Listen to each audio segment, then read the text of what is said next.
So, as a food service professional, one of your responsibilities is to make sure your food is safe.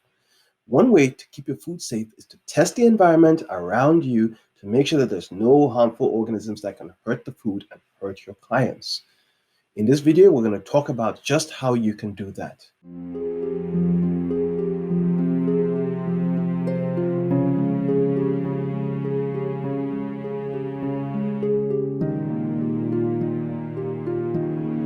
Hello everybody, it's your host. I'm Dr. Yu once again. This channel is Microbiology Explained.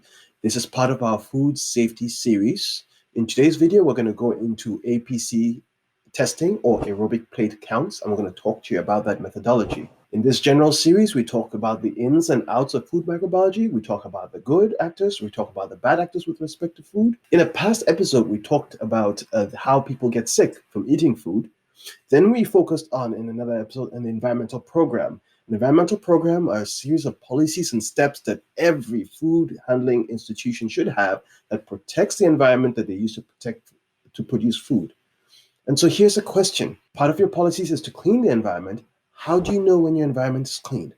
What methods do you use to measure that cleanliness to make sure it's effective enough to keep your customers safe? So one method we discussed in a previous video is ATP testing. ATP testing is common, it's a good method, and it's very, very rigorous. It's quick and inexpensive, and it's a good general tool. However, as we mentioned in that video, it doesn't do everything. One of the things it doesn't tell you is whether the contaminants are alive or not. It doesn't give us that information. It doesn't give us information as to who is on the surface that we sample. It just tells us how clean or not the surface is. And so by whom, I mean the bad actors, the bad microbes that cause problems for us. So who are these bad actors? Well, they're different groups of microbes. And it's very important to understand that not only are they different, but you treat them differently, you respond to them differently, and they have different challenges. We have the viruses, we have bacteria, we have fungi, we have protozoa. And all of those are different groups in many ways. And hopefully in future videos, we'll expand a little bit more about how they affect your food, for better or for worse. In this video, we're going to focus on members of the domain bacteria. One way in which you can ask yourself or find out the question, how do we know how many bacteria are present, is through aerobic place count or APC method. Another way is through pathogen-specific testing, and in future videos, we'll discuss that. E. coli testing, Listeria testing, fascinating stuff. But in the APC count method, typically what you need is a tube like this. You ask yourself the question, after I've cleaned this mug, is this mug clean enough for me to serve to my customers, and is it good? Well, you take one of these tubes that's normally sterile, or at least it was sterile before I opened it up. Inside you can see the swab. You take your swab, you swab a certain area, collect whatever microbes are in it, you return it to the tube, and you cap it and close it. There, now you have your sample. There are two parts, the sponge, which you saw me draw out, which is used to collect the sample, and the buffer in the tube, this liquid that's present in there. Inside the liquid is a buffer. This buffer changes depending on what you want. One of the things it does is that it preserves the cell, because whenever you're sampling or swabbing an area, you want to take a snapshot of what's there, and you don't want the cells to die. And so the buffer preserves the cells for quite a while so that they don't die immediately. Another component of the buffer is a neutralizing agent that neutralizes sanitizers. So in case you had a residual sanitizer in the environment, you don't want it killing the cells. Again, it's very important that you have an accurate picture of what is going on at the point in time when you took that sample, not before, not after. Don't forget, as always, you store your samples in 4 degrees Celsius, that's about 40 degrees Fahrenheit temperatures, and you store the samples until you send it out to the lab. The magic that happens in the lab is the samples are taken out, they're diluted in certain ways, they're spread out on a Petri dish. On that Petri dish, then, it's put for 24 hours or 48 hours, depending on what sort of test you want to do. And at the end of that 24 or 48-hour period, they're taken out, and you count the number of colonies that you see on the Petri dish or Petri plate. And that's hence the plate count method. You count what's present.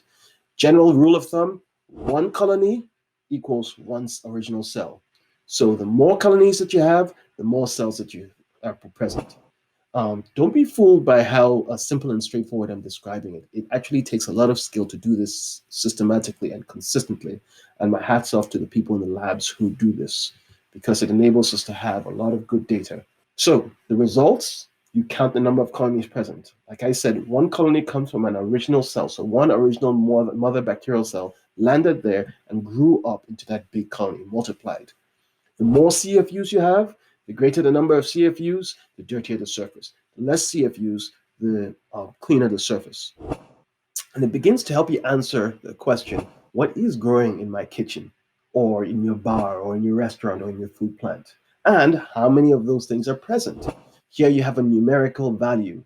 Let's say you had 5,000 CFUs before cleaning, but after cleaning, it's down to 200. That's great. Now you have data with which to back your processes. You do this sort of sampling, you take a sample tube like this, and you do that every other day, every week, every month, plot a trend, and have a whole graph, and now you can see exactly what's happening in your facility over time, which is really, really, really powerful. You can tell when your facility gets dirtier or when your practices are working the way they should, whether your hygienic practices are the way they should. And finally, it gives you an action limit, a limit above which, hey, if it's more than 500 CFUs, I have to clean. If it's less than 500 CFUs, we can continue proceeding for a while. And that's great and powerful. What this method doesn't tell you about is it doesn't tell you about non-bacterial organisms. It doesn't tell you about viruses or fungi. There are other methods to detect those. We'll discuss those in another video later on. The other thing it doesn't tell you about is about non-oxygen using bacteria, because not every bacteria out there uses oxygen. And if you're in a canning plant or some meat packing industries, there are certain areas in which they vacuum all the food product and they take away all the oxygen. The total microbes and bacteria that grow in there will not be detected by this method. And so that's something that you have to bear in mind. There are other methods to detect those organisms, how many are present. One of the things this does is it helps you, when you tie this into the rest of your environmental program, it helps you determine the frequency with which to act and take action. I refer you to our ATP video where we talked about ATP usage. That's another powerful tool that can work with this. We're going to make videos specifically about different pathogens, your E. coli, your Listeria, your Salmonella, your Klebsiella, whatever pathogens you're interested in. Hopefully that will help you, enlighten you about those. And then lastly, because lots of these things are very, very specific to your facility, hire a professional to help come in and help you. Have them design a system and set it up. What combination of tests should you be doing? What series of tests should you be doing? And how should you read the data in such a way that you're making sure that you protect the most important people, and those are your customers on the other end.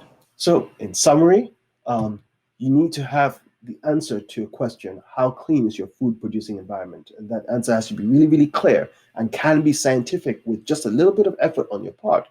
APC testing tells you how the living cells present, how many living cells present on an environment are bacterial cells present on the surface. APC testing tells you about the frequency of cleaning, whether or not you need to increase it or not. And it gives you a clear level of action for your facility.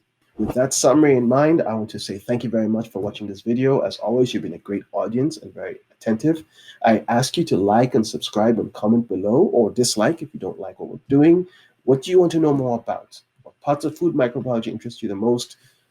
Give us feedback, and we'd love to hear from you. Thank you.